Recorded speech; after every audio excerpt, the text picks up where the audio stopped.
ಆ ಗುತ್ತಿಗೆದಾರರ ಭವನ ಕೆಂಪಣ್ಣ ಕೊಟ್ಟಿರೋದ್ರಿ, ಸುಮ್ನೆ ಗೊತ್ತಿಲ್ಲ ಏನೋ ಮಾಡಕ್ ಹೋಗ್ಬಿಡಿ. ಲೆಟರ್ ಕೊಟ್ಟಿದಾರ ಇಲ್ಲಿ. ಇನ್ನು ಉಳಿದಿರ್ತಕ್ಕಂಥ ಕೆಲಸ ಇನ್ನೂ 2 ಕೋಟಿ ಬೇಕು ಅಂತ ಅವ್ರೆ. ನಿಮಗೆ ಆಯ್ತಪ್ಪ, ನಾನು ಸರ್ಕಾರದಿಂದ ಸಹಾಯ ಮಾಡ್ತಕ್ಕಂಥ ಕೆಲಸವನ್ನ ಮಾಡುತ್ತೇನೆ. ಆಮೇಲೆ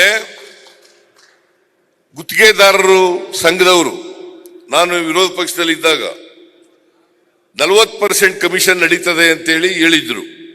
ನಾನು ಅದನ್ನ 40% ಕಮಿಷನ್ ಭ್ರಷ್ಟಾಚಾರದ ಬಗ್ಗೆ ಒಂದು ಕಮಿಷನ್ ಅನ್ನ ಆಯೋಗವನ್ನ ರಚನೆ ಮಾಡಿದ್ದೀನಿ. ನಾಗಮೋಹನ್ ದಾಸ್ ಅವರ ಅಧ್ಯಕ್ಷತೆಯಲ್ಲಿ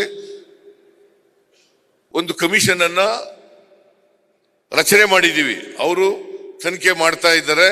ಅವ್ರು ಇನ್ನೂ ವರದಿ ಕೊಟ್ಟಿಲ್ಲ. ಇವತ್ತು ಕೂಡ ಕೆಲಸ ಮಾಡ್ತಾ ಇದ್ದಾರೆ.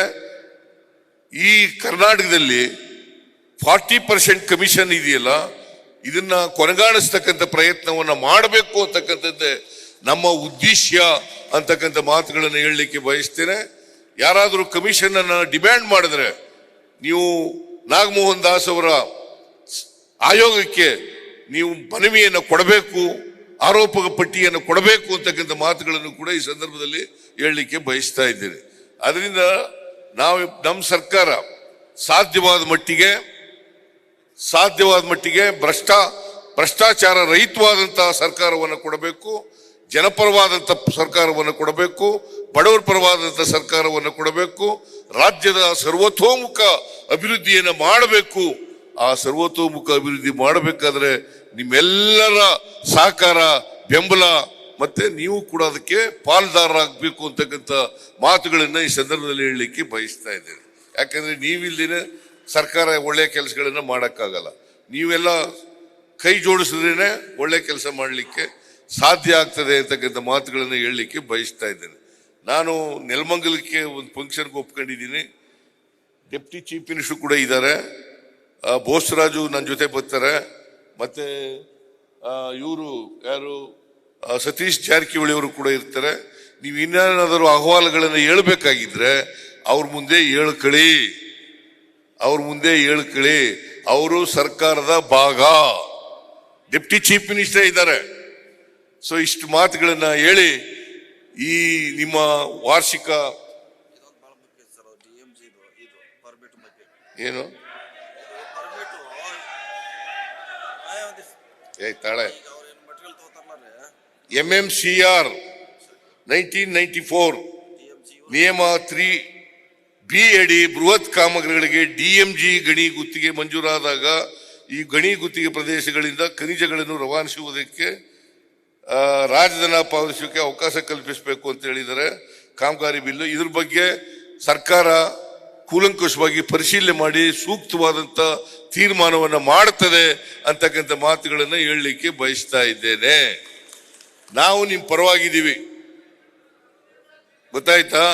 ಬಟ್ ಇವರು ಹೇಳಿದ್ರಲ್ಲ, ಯಾರು ನಮ್ಮ ಕಾಂಟ್ರಾಕ್ಟರು, ಅವ್ರ ಹೆಸರೇನು, ನಿಮ್ಮ ಹೆಸರೇನು, ಒಂದೇ ಸಾರಿ ಬಿಲ್ ಕೊಟ್ಬಿಡಿ ಅಂತ ಹೇಳಿದ್ರಲ್ಲ, ಹಂಗೆಲ್ಲ ಕೊಡಕ್ ಬರಲ್ಲ. ಯಾಕಂತಂದ್ರೆ ಹಂತ ಹಂತವಾಗಿ ಮ್ಯಾಕ್ಸಿಮಮ್ ಬಿಲ್ ಕೊಡ್ಲಿಕ್ಕೆ. ಈಗ ಫಾರ್ ಎಕ್ಸಾಂಪಲ್ ನಿಮ್ಗೆ ಹೇಳ್ಬಿಡ್ತೀನಿ ಕೇಳಿ.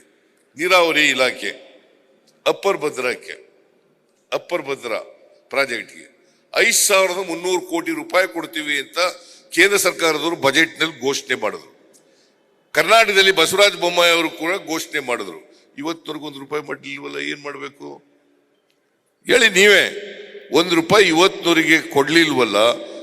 ನೀವು ಕೊಡ್ತಕ್ಕಂಥ ತೆರಿಗೆ ಹಣದಿಂದಲೇ ಸರ್ಕಾರ ನಡೀಬೇಕಲ್ಲ. ಕೇಂದ್ರ ಸರ್ಕಾರದಿಂದ ಏನ್ ಮಾಡ್ತಾ ಇದ್ದಾರೆ, ನಾವು 4,30,30,000ಕ್ಕೂ ಹೆಚ್ಚು ಕೋಟಿ ತೆರಿಗೆ ವಸೂಲು ಮಾಡಿಕೊಡ್ತೀವಿ. ನಮಗೆ ವಾಪಸ್ ಬರೋದು ಬರೀ 50,257 ಕೋಟಿ ಮಾತ್ರ. ನಾವು ₹100 ಕಲೆಕ್ಟ್ ಮಾಡಿಕೊಟ್ರೆ ವಾಪಸ್ ಬರೋದು ಬರೀ ₹13 ಮಾತ್ರ. ₹13 ಮಾತ್ರ. ಇದರಲ್ಲಿ ಎಲ್ಲ ಮಾಡಬೇಕಲ್ಲ. ಎಲ್ರಿಗೂ ಸಂಬಳ ಕೊಡಬೇಕು, ಪೆನ್ಷನ್ ಕೊಡಬೇಕು, ಸಾಲ ಬಡ್ಡಿ ತೀರಿಸ್ಬೇಕು, ಅಭಿವೃದ್ಧಿ ಕೆಲಸಗಳು ಮಾಡ್ಬೇಕು, ಪೆನ್ಷನ್ ಕೊಡ್ಬೇಕು, ಎಲ್ಲ ಮಾಡ್ಬೇಕಲ್ಲ.